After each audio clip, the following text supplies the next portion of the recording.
Lennon, I want you to play a game with me. Hold your balls real tight. Hold your balls real tight. Ooh, and I just can I want to twist know them? how. Yeah, no. That's coming. That's coming. Okay. And maybe you might as well. Sorry, I jumped the gun there. I got a bit excited. Okay, you're holding? You're holding? Yeah, I am. I want to know how your body reacts to this information. Okay. Can you believe that Paul Rudd really learnt close-up magic for this movie? What's the body reaction? How are we feeling? I'm throbbing. Excellent. We can hang up now. Okay. End of the body. No, FBI, we got him. We're talking about Ant-Man and the Wasp, directed again by Peyton Weed. Peyton Weed.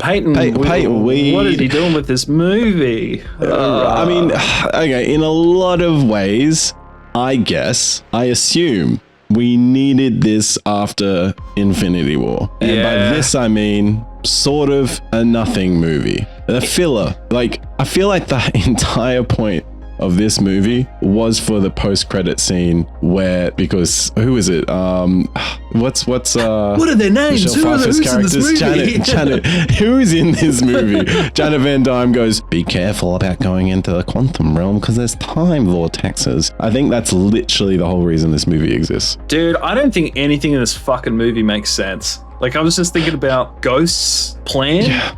She's like, I'm going to get the thingamajig and I'm going to then go into my hyperbaric chamber and just stand here because that's going to somehow rip the fucking space-time continuum in Michelle Pfeiffer's body or something.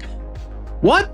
There is two more interesting movies in this. Like, okay, you know how I'm a fan of Matt Fraction's Hawkeye, like My Life as a Weapon sort of stuff. It's just a very grounded story about an Avenger that just looks after an apartment building. How cool would, like, I don't mind like a little, if this is already a filler movie, why don't we have more of the ex-con boys? Like that's a movie in of itself that we could have had, but it's just sort of like a B plot, whatever. The premise I'm trying to get at is Scott Lang just doing a day job, because that is sort of who he is as a hero. He's not Thor, you know. He's just a dude that was sort of good at sneaking into places, and he made friends with Hank Pym, who lets him use the Ant-Man armor quite a bit. That could have been fine. Or let me get on my pedestal a bit. Oh boy, we got a sneak peek at some cool shit as Ghost, Ava Starr, as a child assassin working for S.H.I.E.L.D. That's probably the coolest scene in this, and it's like a weird little flashback. That's an interesting movie right there. Make a Ghost movie, and like I do like how she's a lot more serious and she plays off Ant-Man's more jokey sort of stuff. But again, that's like sort of nothing in this movie. She's hardly in this movie. And when she is, yeah, all right. But like, I guess the point I'm trying to come to is why the fuck is Walton Goggins in this movie? Oh yeah, he's in this. What the hell? Oh, truth serum. I don't mind that guy with the six head. I don't mind our receding hairline king. He gives me hope. But why? Why is he in this movie at all? I feel like up until recent years, that's just who he's been. He's just like, he's the guy where he'll just show up in a movie and you're like, oh, it's that guy. I got an ominous feeling about that guy. And then that's it, I suppose. White Lotus happened. Then White Lotus happened. Yeah. Yeah. Jeez. I don't know, anyway, man. So, how do you feel about this movie? Okay, look, it sounds like it's... Fuck, okay. I watched it today and I already forgot. There's good things in this movie, but it's like the same thing with the other Ant-Man movie. It's like, what, we're doing a shrinking thing or something, I don't know. And then, you know, oh God, there's... okay, look, opening scene, it kind of set the tone for me for the rest of the movie. So, you know, we get this backstory about, you know, what happened with, you know, Hank Pym's wife, and, you know, it kind of sets up that we're going to find her in this movie or whatever. And by the way, I'll just quickly say now as well, Michael Douglas, Lawrence Fishburne, Michelle Pfeiffer, they're de-aging incredible. The actual visual effects of that for an otherwise very heavy CGI movie is very good, very good. But then it cuts to like Hank Pym sitting on a chair next to the Janet? Hope, the daughter. Evangeline Lilly. The Wasp, yeah. He's talking to his daughter about recapping how they know Scott Lang, and I'm just like, oh my God, this is like the most obvious exposition ever. Like, you would not have this conversation with your daughter at this specific point in time. Like, this is just so weird. It's like recapping the events of Ant-Man 1 as if no one's like, whatever. Anyway, the point is, I didn't have to think. Everything was just crammed down my throat. There's nothing wrong with that, I suppose. There's some cute, funny kind of points throughout this movie. But I had the word filler typed up on my notes, and then as soon as I remembered that, it's like, okay, but they kind of do some stuff with the quantum realm, and then the post-credit scene, I like backspaced it basically. I'm just like, okay, well, it's but not. It is filler. It's there's like 2 minutes essential. of important. That's 2 minutes of important. This could have been a short. God damn, dude! It's like it's essential in the sense of like, it sets stuff up for Endgame, I suppose. But outside of that, man, what the fuck? Yeah, and this movie. I enjoy the inclusion of Bill Foster. That in the comics he is Goliath, and they allude to that. But it's insane that we have in this movie. We have Ant-Man. We have 2 Ant-Man, sort of. We have Hope. We have Bill Foster, and we have Stature. And I feel like the only one that's really like a hero in this is Hope, is Wasp. Like the only one actually doing like the kitchen scene. Yeah. It immediately makes you think like, it sort of makes you think, okay, so why didn't Hank Pym use Wasp in the first movie? Dude. Even like, speaking of Ben Foster though, like I actually really liked his character. I thought, he kind of held a bit of a grudge against Hank, which is a reoccurring theme. It sounds like no one likes him, but he's an asshole. Even with all the stuff and the interactions with him trying to do the right thing and help Ghost, it was really nice to see him like push back and be like, we can figure this out. You just need to calm down. We can do this another way. And even at the end, once she's like healed, which how the fuck can Michelle Pfeiffer just randomly do that? They're just like, it's my only note. My only note on Michelle Pfeiffer is thank God she got weird healing powers. And also that really helped a lot. Okay. I'll just quickly wrap up. Okay. When Ghost at the end, she's healed and then she's like, oh, go get out of here. And he's like, I'm not going anywhere. Like we're going through this together. And she's just like, okay, like, I really love that. And I do love seeing that Ghost came back around. But going back to the Michelle Pfeiffer thing, is that discussed ever again? Or like, I can't even remember Quantumania. No. Like, does she have those abilities in Quantumania? I don't know. Do you think it's because they go back to collect more shit even though she's standing right there? So is this like, she just used all of it? She was souped up by it because she was in there for so long and she used all of it? I don't know. It's not really clear what They're just happened. Like, shh, no, don't think about it. No. Forget. Don't think about it. Yeah. Also, actually, this might be a plot hole, just something that's not really explained. I don't understand why Hank and Hope are in trouble in this movie. Like, they're known associates of Ant-Man, but did they have anything to do with him going off with Captain America? Like, are they legally liable for this? Would this hold up in a court of law situation? The only thing that I can think of is that at the end of Captain America Civil War, literally everyone on Team Cap was basically arrested, except for Black Panther. But, oh wait, no, he was on the other side. What am I talking about? Anyway, but everyone was arrested and thrown in the raft or whatever it's called. So my assumption is that they're probably just trying to come after those two to go to the raft as well. But then again, it's like they didn't arrest anyone that wasn't in that conflict. So I was trying to think about the team that was arrested. I mean, I guess all of it is government handed stuff, but the government at that time was Nick Fury, and Nick Fury is still out and about. Like he gave Hawkeye his arrows, I guess. I mean, if you're really stretching it, that's what I mean. Is like Hank and Hope giving the Ant-Man suit to Scott Lang is sort of a stretch. Like he did sort of just take it. Yeah. So why are they in trouble? Scott must have snitched to get house arrest. He must have been like, it was them. And that's how he's on house arrest instead of in jail. I don't know. Yeah. And, speaking of that actually kind of adds to like a bit of a dynamic between those three as well. Because there's like that moment where Paul Rudd's like, I genuinely have to go home. I have to go home. Yeah. I'm so sorry, guys, but can I also take the suit or whatever? And then they're just so genuinely pissed at him because he has to go. But it's just like, can you guys just not see past having to get Michelle Pfeiffer back for 2 seconds and realize that he's on house arrest and like the feds are going to his front fucking door? And actually, when I was watching it, bro, I was like, why'd they take him out of the house? He called them. They could have just showed up or called him. All they used him for was that dream real? And then he's just sort of there. Yeah. He doesn't help other than like out of the unexpected stuff they didn't know, like he was hiding an old suit or something. But like, this is a phone call. Yeah. This is a phone call from two people that probably should have just gone to the police and said, we don't know why he took the suit. We had nothing to do with it. Yeah. Like all this is avoidable, including Ghost. She could have just asked for help. Like instead of going to Bill Foster, the bum, she could have gone to Hank and gone, hey, I know you deal with quantum stuff. I've got some quantum problems. Can you help me out here? I just like in the flashback when her dad died, her dad had an American accent and she's got a British accent. Yeah, her dad's also Dr. Egghead from the comics, which is a silly villain. Oh, okay. Yeah. Deserved to die, probably. Silly villain. Yeah. Just an egghead guy. Like a discount kingpin. God, what a loser. Yeah, with an egghead. Yeah. What about Michelle Pfeiffer taking over Paul Rudd's body? That's an interesting choice. Interesting choice, meaning bad. I mean, I didn't hate it. It probably wasn't. Sort of. It probably wasn't as funny as maybe they were expecting. Yeah. Yeah. Do you feel like the humor in this just was a little bit unrelenting? Feels forced. Yeah. What about the quantum worm? Am I right? Oh boy. I do like how it looks.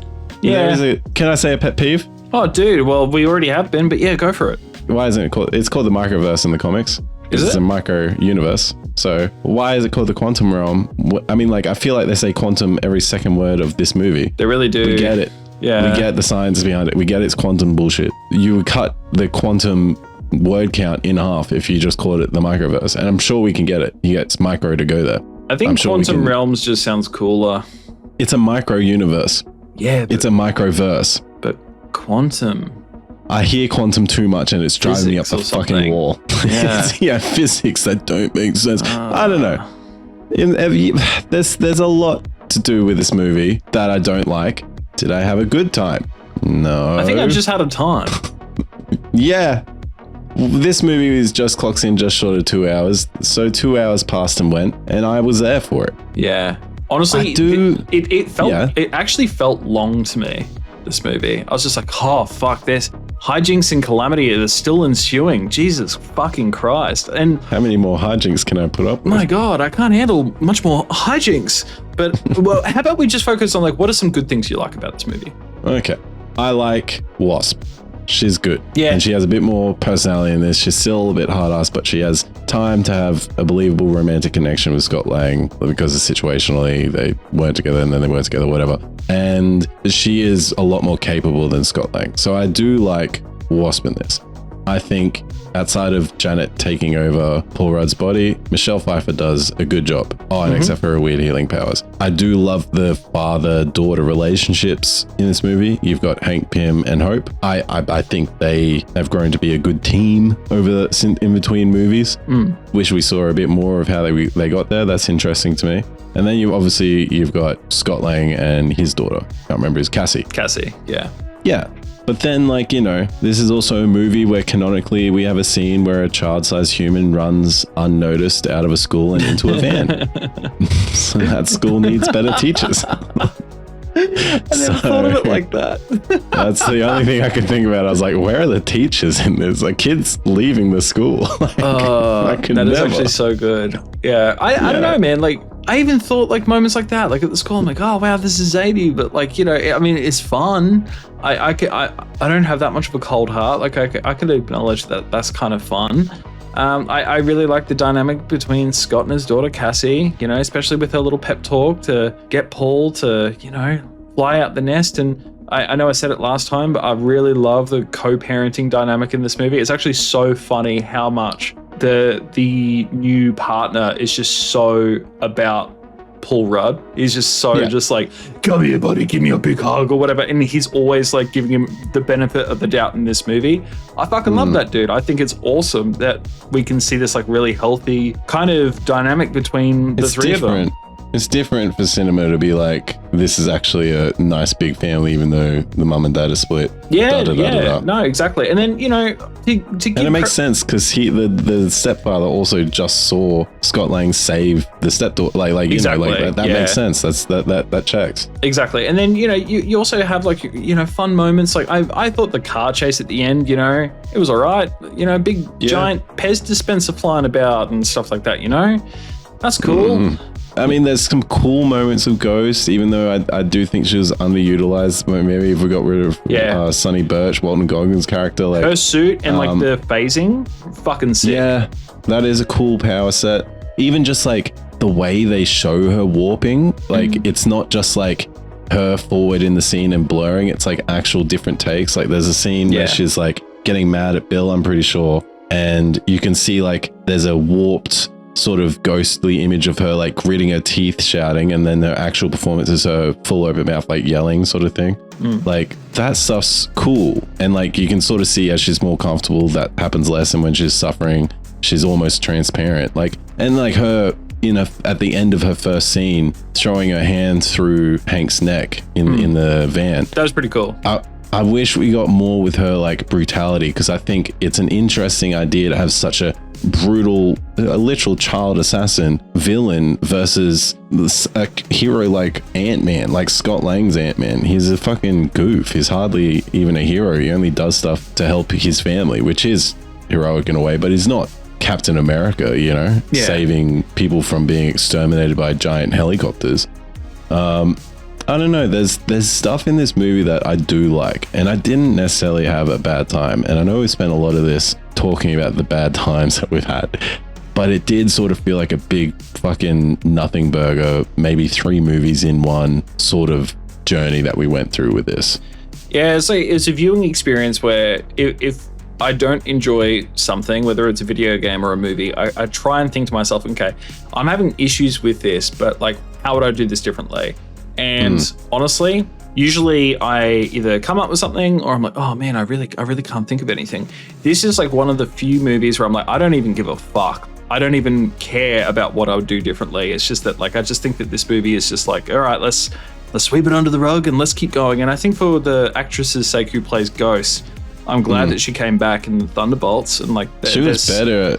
I liked her better in that movie. Yeah. But you know, Hannah John Kamen, I think, is how you pronounce her name. Okay, she's great. Yeah, well, you didn't care about that at all. No. Cut around that. No, yeah, you know, it's whatever. But I like the design of Hank's classic Ant-Man suit. It's cool that he's the one who goes into the quantum realm. You know, there's some nice stuff. I like, what's his name? FBI Agent Woo. He's Jimmy like he's a fun inclusion, and there is no way that he would have that job. There's no way that a man like that would have that job.